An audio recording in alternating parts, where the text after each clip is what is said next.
Si je te propose une action qui te donne des rendements dividendes de 30% par an, je suis sûr que tu me dis que c'est pas possible.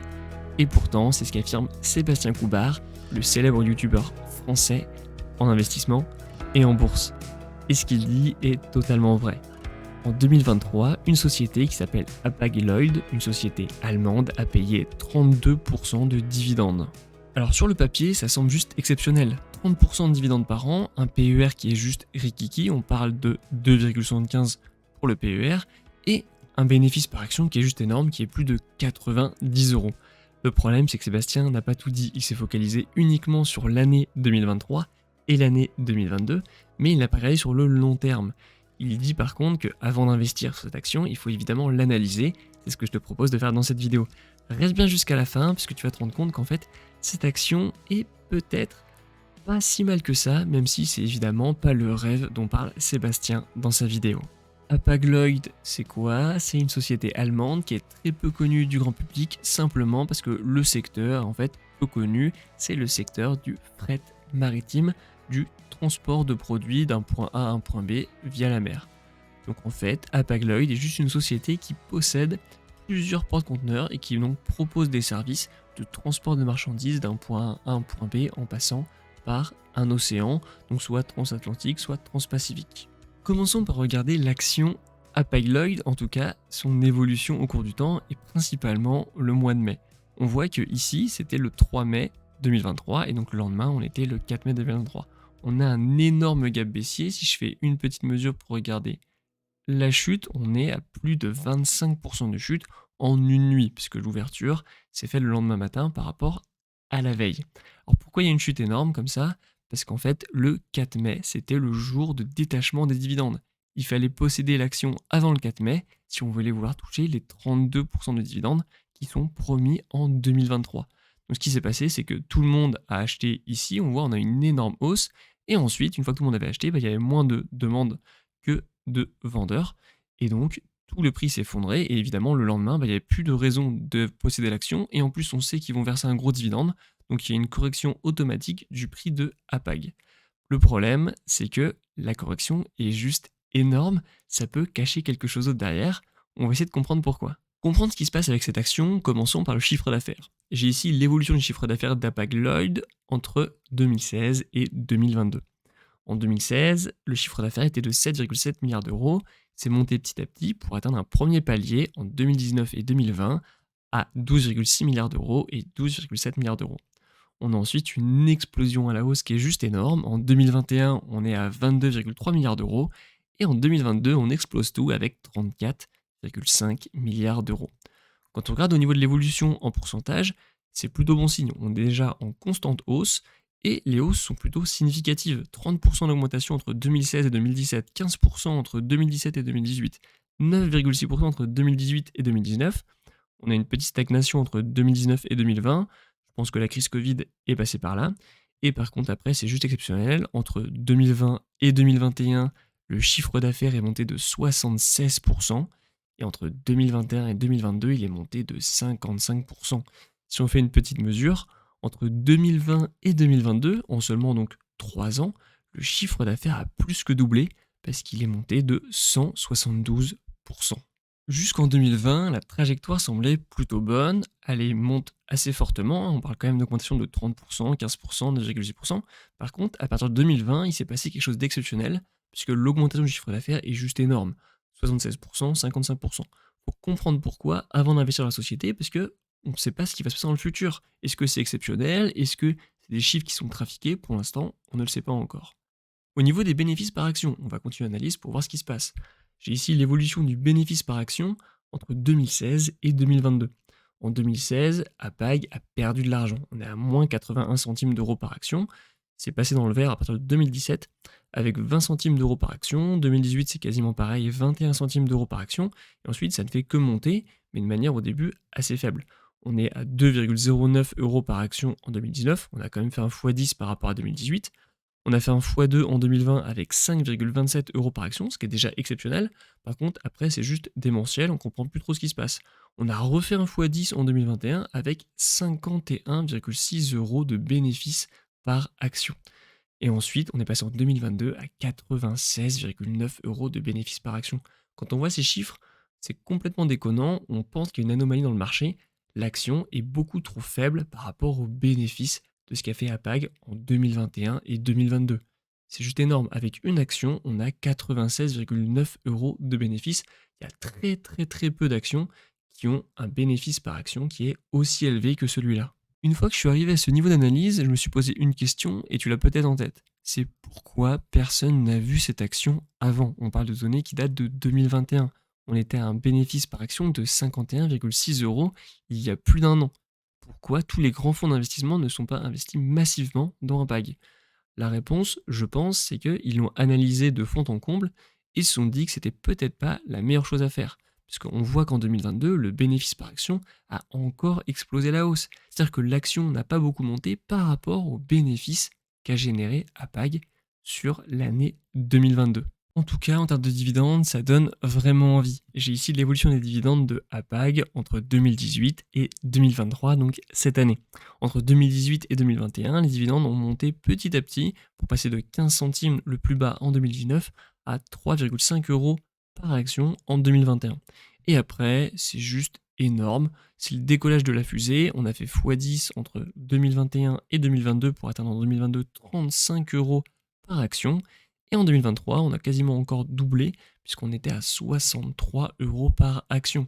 Si on regarde le rendement en dividende de l'année 2023, donc cette année, on est à 32% de rendement de dividende, ce qui est juste énorme. Je suis sûr que tu te dis que tu as raté l'opportunité du siècle avec des dividendes qui étaient juste énormes. Alors faut quand même relativiser. Oui, tu aurais touché 32% de dividendes et c'est dommage de ne pas l'avoir vu avant. En tout cas, c'est mon cas, je n'étais pas investi sur Apag avant le 4 mai. Mais imaginons que tu voulais investir sur Apag, que tu avais découvert début mai et que tu avais investi directement sur la société. Début mai, c'était quasiment le pic le plus haut pour l'action Apag. Tu aurais subi une chute de l'action qui était juste énorme, qui est aux alentours d'ailleurs de 30%. On a vu qu'en une nuit, entre le 3 et le 4 mai, l'action avait perdu plus de 25%. Alors certes, tu vas toucher les 32% de dividendes, mais si derrière l'action Apag chute assez fortement, les 32% ne vont pas couvrir toutes les pertes que tu auras sur l'action. En tout cas, si tu veux la garder sur le long terme, potentiellement, elle va continuer de baisser et en fait, à la fin, tu perdras de l'argent. Alors attention, je ne dis pas que Apag va s'effondrer en bourse, il faut analyser l'entreprise avant de dire ça, et en plus je ne suis pas un conseiller professionnel de la finance, donc à toi ensuite de faire ton propre avis et tes propres analyses. Première chose à regarder pour potentiellement expliquer cette explosion de chiffre d'affaires et de bénéfices par action, c'est de savoir si Hapag-Lloyd n'est pas une petite société qui s'est développée d'un coup en 2021 et 2022, ce qui expliquerait pourquoi elle gagne autant d'argent en si peu de temps. Alors, Hapag-Lloyd, déjà, pour petit rappel, c'est une société qui est présente dans le secteur du transport maritime, du fret maritime. Donc déjà, pour rentrer dans ce secteur, il faut des investissements qui sont massifs. Il faut des porte-conteneurs qui coûtent plusieurs centaines de millions d'euros, voire même des milliards d'euros. Donc évidemment, c'est pas une petite start-up qui va se lancer là-dedans, parce qu'elle n'aura pas les moyens d'acheter assez de bateaux pour concurrencer les gros qui sont déjà sur place. Et en plus, Hapag est déjà bien implanté parce que c'est la 5e société en termes de part de marché, avec 7% du part de marché mondial de transport de fret maritime. Et en plus de ça, Hapag est présent dans l'une des 3 grandes alliances de fret maritime, l'alliance qui s'appelle The Alliance. Il y en a 3, il y a 2M et Ocean Alliance, donc c'est les 3 plus grosses alliances internationales. Donc on voit en fait qu'on ne peut pas expliquer cette hausse d'un coup avec un développement de l'entreprise, puisqu'en fait, elle était déjà très implantée, bien placée, et déjà en fait faisant partie d'une alliance qui pèse à l'international. Au niveau du transport, Hapag est placé dans les 3 grandes voies maritimes, le Transpacifique, le Far East et Atlantique. Le Far East, c'est tout ce qui va être communication, enfin en tout cas transport, entre l'Asie et l'Europe, et inversement, évidemment, entre l'Europe et l'Asie. Hapag est davantage placé en Transpacifique, donc Asie, Amérique du Nord, et en Asie-Europe qu'en Atlantique, Europe, États-Unis. Avec 51% en Transpacifique, 40% entre l'Asie et l'Europe et 9% entre les États-Unis et l'Europe. Donc on voit qu'en plus elle est positionnée sur un secteur qui est plutôt assez intéressant, l'Asie qui est en plein boom en ce moment. Donc ça peut potentiellement être une explication pourquoi il y a eu une hausse aussi élevée en 2021 et 2022, mais pour moi ça n'explique pas tout parce que quand on regarde En 2021, on était à 51%, en 2022, c'est resté à 51%, et quand on regarde au niveau des chiffres, c'est quasiment équivalent. Donc ça explique pourquoi on a une hausse qui est extrêmement importante en chiffre d'affaires entre 2021 et 2022. Maintenant qu'on connaît bien la société Apag, je te propose de dévoiler ce que Sébastien n'a pas dit dans ses vidéos et qui explique partiellement pourquoi ce n'est pas une anomalie de marché. Le document qu'on voit à gauche, le petit tableau en orange, c'est un document officiel que j'ai récupéré directement sur le site Apagloid. Donc c'est pas moi qui le dis, c'est vraiment les directeurs d'Apag qui l'ont dit. C'est la prévision de 2023 par rapport à ce qu'ils ont réalisé en 2022. Les deux lignes les plus importantes sont les deux dernières que j'ai encadrées en rouge. L'EBITDA en 2022 était de 19,4 milliards d'euros. Les prévisions de l'entreprise pour 2023 est de 4 à 6 milliards d'euros. C'est largement moins. Et l'EBIT, qui est quasiment le bénéfice aux taxes et aux impôts près, il était en 2022 à 17,5 milliards d'euros. Et en 2023, il sera uniquement compris entre 2 et 4 milliards d'euros. Pour comprendre l'impact de cette chute, je me suis amusé à calculer le PER, le bénéfice par action et le rendement en dividende, donc pour 2024, en se basant sur les chiffres des prévisions qu'ont fait la direction d'Apag. Donc j'ai pris un EBIT évidemment entre 2 milliards et 4 milliards d'euros, comme c'est dit dans le document officiel.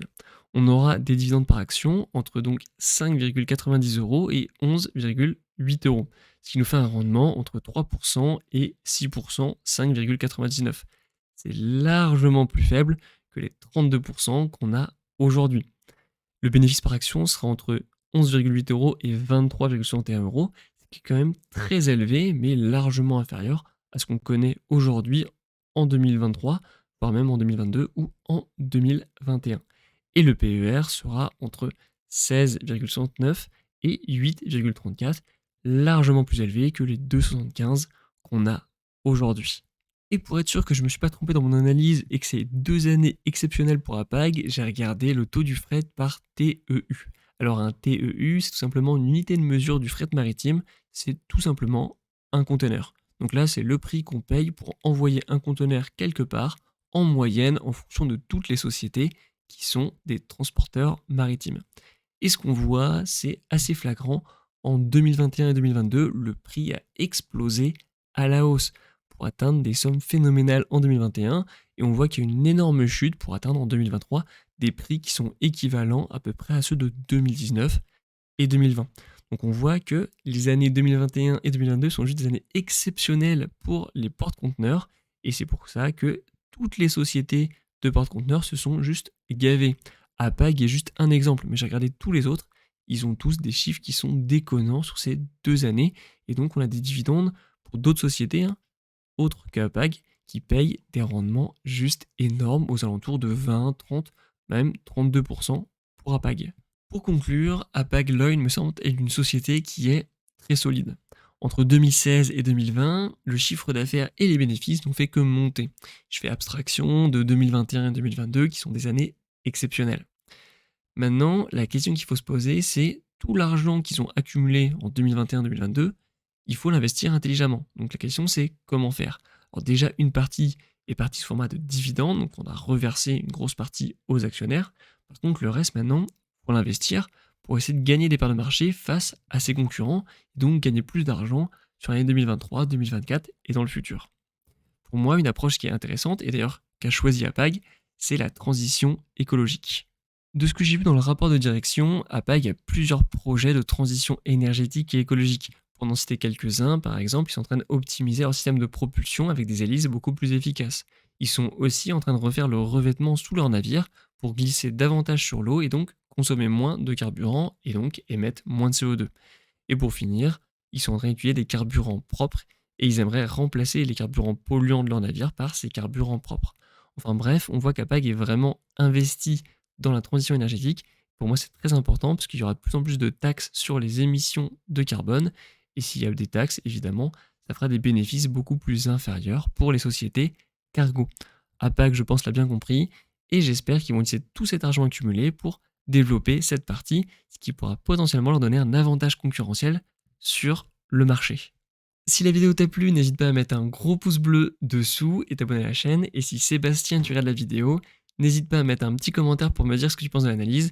Et merci de m'avoir fait découvrir cette action, j'ai fait une analyse qui m'a beaucoup plu, c'est pour ça d'ailleurs que je la partage sur ma chaîne.